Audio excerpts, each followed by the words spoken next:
Every few months, a new conversation reminds the Golden State Warriors of what could have been.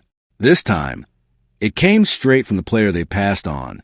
Tyrese Halliburton, now one of the premier point guards in the NBA, recently appeared on the Numbers on the Board podcast and revealed a detail that has reignited the debate around Golden State's 2020 NBA draft decision.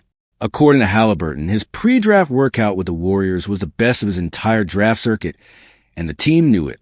Hey, what's up, everyone? Before we jump into everything today, that like button right there is what decides if this video hits hundreds or thousands of people. 1 second is all it takes, but the impact on this channel is massive. Go ahead and hit that like button right now. Seriously, it's the simplest thing you can do, and honestly, the best way to back this content up, because every single like pushes us further. So hit it now. The Indiana Pacers star described walking off the floor after a session and being told directly by Warriors personnel, "We know you fit us perfect, but we don't know if we can draft you at 2. That one sentence encapsulates one of the most discussed front office decisions in Warriors history. Golden State held the second overall pick in the 2020 draft, a selection they had earned during a down season in the post-dynasty era. With that pick in hand, they chose center James Wiseman, a raw, physically imposing prospect out of Memphis, over a player who had just proven at gym that he was the ideal fit for Steve Kerr's system. At the time, the conventional wisdom supported the Warriors' logic. Most major draft boards ranked Anthony Edwards, Wiseman, and LaMelo Ball as a consensus top 3. Halliburton was projected as a late lottery pick, and some analysts flag his athletic testing numbers and unconventional shooting mechanics as potential red flags for his NBA ceiling. There were also widespread reports that Kerr had little interest in drafting Ball, which would have made Halliburton a realistic option at 2, potentially after trade down. But the Warriors stayed put and took Wiseman. What makes Halliburton's comments sting even more is the clarity with which he understood the Warriors' offensive identity. He explained on the podcast that the fit felt natural the moment he stepped into the gym. He recognized that Stephen Curry enjoys playing off the ball in certain possessions, and that a playmaking guard like himself could handle primary ball-handling duties, while freeing Curry to move without the ball and operate as a shooter. The chemistry, at least conceptually, was right there. The basketball case writes itself. Golden State built its dynasty on ball movement, floor spacing, and positional versatility. Halliburton embodies all 3. His career averages of 17.5 points and 8.8 assists reflect a player who makes every teammate better, keeps defenses honest, and plays with an intelligence that mirrors the Warriors' system philosophy. Alongside Draymond Green as a defensive anchor and Curry as the offensive engine, Halliburton would have given Golden State a lineup capable of running multiple actions simultaneously. Curry could drift to the corner or set screens.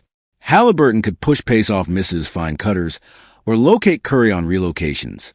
The offensive possibilities would have been extraordinary. There is a counterargument worth acknowledging. Halliburton's development benefited greatly from being the primary option from early in his career, first with the Sacramento Kings, then with the Pacers. Whether he would have reached the same level as a complementary piece in Golden State's ecosystem is a fair question. Kerr's system demands player movement and role clarity, and crowded backcourts can stunt development. But the Warriors have produced breakout players under Kerr before. Jordan Poole emerged in his 3rd season and averaged 18.5 points per game, helping lead the franchise to a championship. Draymond Green himself had his coming-out moment in Kerr's first year as head coach. James Wiseman, meanwhile, never found his footing in the league. He bounced between the Warriors, the Detroit Pistons, and other stops before eventually falling out of rotation. He is now out of the NBA entirely. The contrast with Halliburton, a 2-time All-Star who led the Pacers to historic offensive performances, could not be more stark. The 2020 draft remains a painful reminder that talent evaluation is difficult and that certainty in the top 5 is never guaranteed, no matter how convincing the workout. Golden State's front office has faced criticism for that pick in the years since, but Halliburton's latest comments add a new layer. It is one thing to miss on a prospect. It is another to be told, years later, that the play you passed on had already convinced your coaching staff he was a right fit, and still not pull the trigger. The Warriors had the answer in front of them, acknowledged it internally, and chose differently. For a franchise still trying to navigate a transitional era around Stephen Curry's final prime seasons, that decision carries weight every time Halliburton drops 30 points and dimes out 12 assists on a national stage. The regret is not fading. If anything, it gets a little deeper each time Halliburton speaks. The Cleveland Cavaliers have been one of the more aggressive teams this offseason, pushing to add perimeter talent as they look to take the next step after reaching the Eastern Conference Finals. One of their targets is Jonathan Kuminga, the 23-year-old forward who spent nearly 5 seasons with the Golden State Warriors before signing with the Atlanta Hawks earlier this summer. But a rival NBA scout is now urging Cleveland to pump the brakes. And the reason behind that warning will sound very familiar to anyone who followed Kuminga's tenure in the Bay Area. The scout, speaking to Sam Amico of Hoops Hype, delivered a blunt assessment of the potential trade. According to the scout, the Cavaliers would not actually be a better team if they traded away Dean Wade and Max Struss to bring in Kuminga. In fact, the scout went further, suggesting that Struss alone is arguably more valuable to Cleveland than Kuminga would be, specifically citing Struss's versatility and work ethic as factors that the former Warriors forward has not consistently demonstrated at the NBA level. That is a striking evaluation of a player who was once considered one of the most physically gifted young forwards in the league. To understand why this warning resonates with Warriors fans, it helps to revisit Kuminga's arc in Golden State. Drafted 7 overall in 2021, Kuminga arrived with enormous upside. He was long, explosive, and capable of getting to the rim against any defense. There were flashes, big scoring nights, impressive athletic plays that suggested he could develop into a genuine two-way forward. But in nearly 5 seasons, Kuminga never established consistency. He struggled to maintain a stable role in Steve Kerr's rotation, and the Warriors ultimately declined to prioritize keeping him, allowing him to test free agency without a significant push to retain him. The concerns that plague his Golden State tenure centered on a few key areas. His three-point shooting never became reliable enough to make him an offensive threat away from the ball, sitting at a career mark of 33.2% from beyond the arc. In an era where perimeter shooting is a prerequisite for forwards who want substantial minutes, that number limits what a team can do with him on the floor. His decision-making in the half-court also drew criticism, and his effort level on defense fluctuated in ways that frustrated coaches and teammates. For a team like the Warriors, where veterans like Draymond Green set the standard for competitive detail, Kuminga's inconsistency made him a difficult fit. The Cavaliers situation makes the risk even more specific. Cleveland already has Evan Mobley and Jarrett Allen in the front court, 2 bigs who do not stretch the floor from three-point range. Adding Kuminga, a career 33% three-point shooter, to a front court that already lacks perimeter shooting would compound an existing problem. The scout's point about losing Struss is particularly relevant here.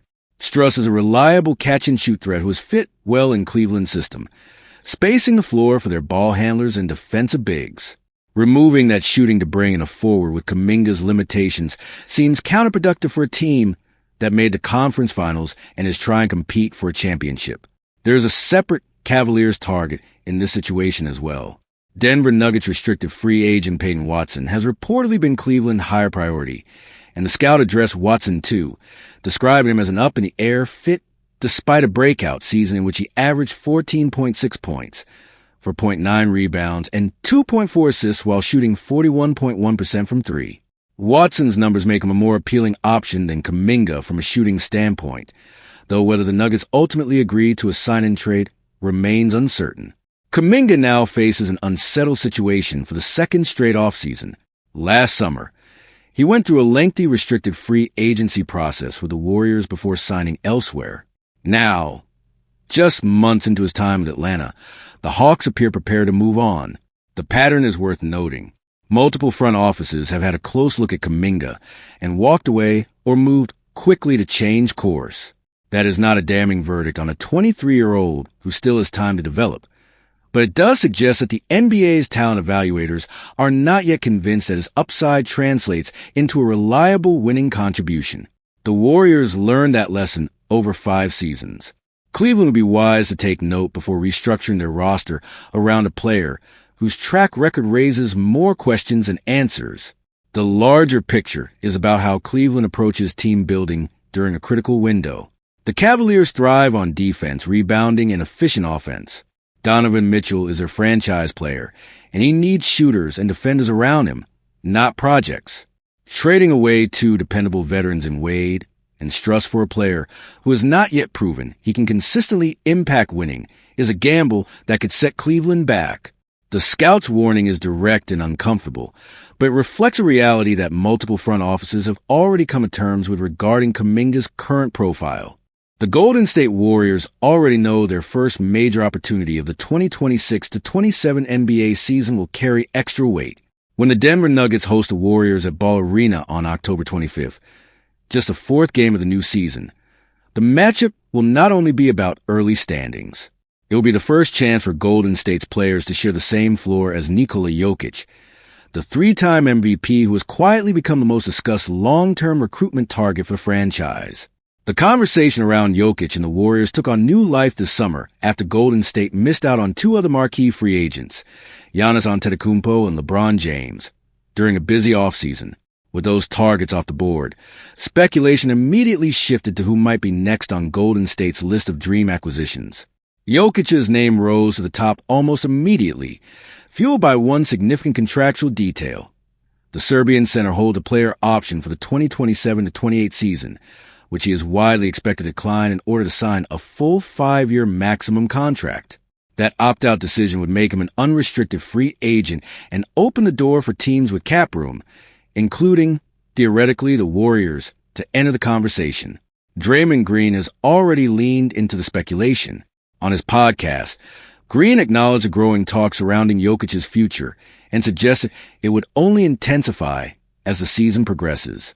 Green noted that when the two teams meet on Christmas Day, another high-profile matchup on the schedule, the rumor cycle will be in full motion depending on how both franchises are performing for the first months of the year. Green's comments stopped short of a formal pitch, but they reflected the fact that conversations at the player level are already happening, at least informally.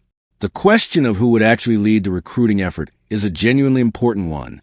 Stephen Curry is the only Warriors player with the standing and star power to make a compelling case to a player of Jokic's caliber. Curry's combination of championship pedigree, global reputation, and basketball credibility makes him the ideal messenger for any recruitment pitch. Green's own future in Golden State is uncertain beyond the current season, which complicates his role in any long-term conversation.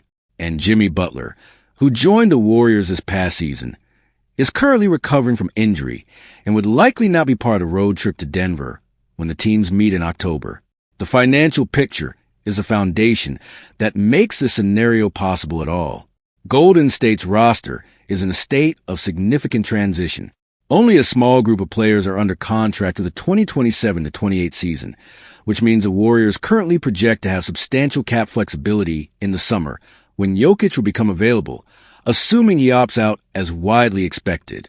Unless the front office commits those expiring contracts to other players before the mid-season trade deadline, Golden State could be in position to submit a maximum offer to the best player in the world. The competitive case for pairing Jokic with Curry is almost too compelling to ignore.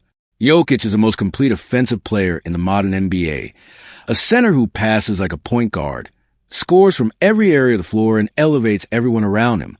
Curry is the greatest shooter in league history. Together, they would present defensive coordinators with an impossible equation. No team can guard both simultaneously without creating devastating advantages on one side or the other. The spacing, playmaking, and shot creation generated by that pairing alone would be unlike anything the league has seen. There is, however, a critical obstacle that goes beyond contracts and cap space. The Warriors have not defeated the Nuggets in Denver since March 2020. That streak, spanning more than 6 years, reflects a genuine competitive gap when the teams meet on the road. If Golden State wants to make any credible pitch to Jokic about a brighter future in the Bay Area, winning in Denver this October would be a meaningful first statement. It would not close the deal, but it would signal that the Warriors are capable of being something Jokic hasn't had in recent years, a genuine challenge. The recruitment of Nikola Jokic is a long shot by any realistic measure. But with cap space, schedule positioning, and Curry as a messenger, the Warriors are in as reasonable a position as any team to at least begin the conversation. October 25th is closer than it sounds. Beyond the logistics of contracts and matchups, what makes this pursuit fascinating is the sheer ambition it represents. Golden State spent the summer swinging at Giannis and LeBron without landing either. Rather than retreat into a rebuild, the franchise appears determined to remain competitive while simultaneously positioning itself for a transformative acquisition. That dual strategy, compete now, recruit for the future, defines how the Warriors are operating around Curry's final prime years. Jokic, still just 31 years old, represents a kind of talent that could accelerate a new championship window if the circumstances ever align. The Warriors will begin making their case on October 25th. What happens after that is anyone's guess, but Golden State is clearly not done dreaming big.